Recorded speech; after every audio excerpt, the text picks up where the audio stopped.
Salut à tous, c'est encore moi, Patrick Duval. Je vous rappelle que sur ma chaîne, je parle de tout ce qu'on peut faire soi-même. Abonnez-vous si vous aimez bricoler, il y aura plein de choses intéressantes. Et maintenant, passons directement au sujet de cette Dans vidéo. le monde d'aujourd'hui, où, semble-t-il, tout se vend et s'achète, il est très difficile de s'habituer à faire certaines choses de ses propres mains. Et après tout, on peut tout faire. Par exemple, les meubles. Bien sûr, nous ne parlons pas ici de la façon de fabriquer de ses propres mains un mur pour le salon. Il s'agit d'une tâche difficile, car sa mise en œuvre nécessitera beaucoup d'habileté. Mais il est possible de fabriquer quelques petits meubles. Par exemple, fabriquer un poufik, qui diversifiera agréablement l'intérieur de votre appartement. Pour créer un tel poufik, il faut du carton, une planche de bois, de la colle, une agrafeuse pour meubles avec des agrafes, du tissu. Non-désir, du synthepont ou un autre matériau souple, du tissu pour la base et de la dermatine. Il faut également prévoir l'achat d'un cordon pour le poufik. Lorsque tout cela est prêt, il faut se mettre au travail. Notez tout de suite que le temps de fabrication d'un tel pouf est d'environ 48 heures.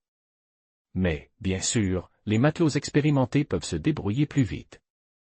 Et pour la fabrication de ce meuble en général, il n'est pas nécessaire d'avoir des compétences particulières, si ce n'est de savoir utiliser une règle, de la colle, une agrafeuse et, éventuellement, du scotch. Fabriquer un poufik de ses propres mains. Pour commencer, nous prenons donc 2 boîtes en carton de 40 cm sur 60 cm.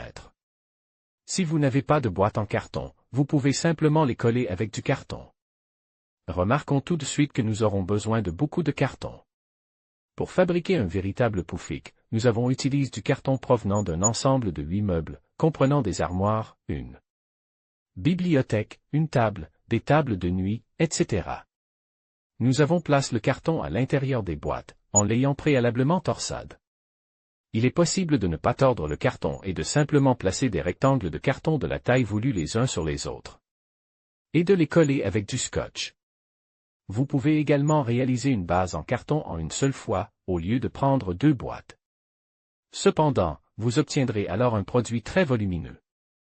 Ensuite, les 2 boîtes seront placées l'une sur l'autre. Pour que le dessus de notre produit soit plus durable, il est nécessaire de prendre une planche de bois de la taille requise, 40 cm par 60 cm.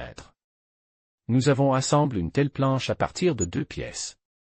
La planche sera ensuite collée sur le dessus du poufik. Une fois que la base en carton est prête, nous collons les boîtes ensemble et nous collons la planche de bois sur le dessus. Ensuite, nous prenons du tissu inutile et l'enroulons autour du futur poufik. Cette opération est nécessaire pour que toutes les parties soient plus serrées les unes par rapport aux autres. Il s'agit également d'une variante de l'utilisation compétente d'un tissu déjà usé et qui ne convient que pour être jeté. Le tissu et le carton peuvent être fixés ensemble à l'aide d'une agrafeuse pour meubles. Ensuite, nous prenons du synthepont et le posons sur le futur poufik. Le synthepont donnera de la douceur à notre produit. Dans notre cas, nous avons mis 3 couches de synthepont. Lorsque la doublure est prête, nous commençons à fixer la dermatine sodée de couleur blanche à l'aide de clous ou d'une agrafeuse. Tout d'abord, nous réalisons un modèle de la boudineuse, qui se composera de 2 parties. Les parties latérales et la feuille rectangulaire supérieure. Nous ne laissons de la place qu'en bas pour la doublure inférieure.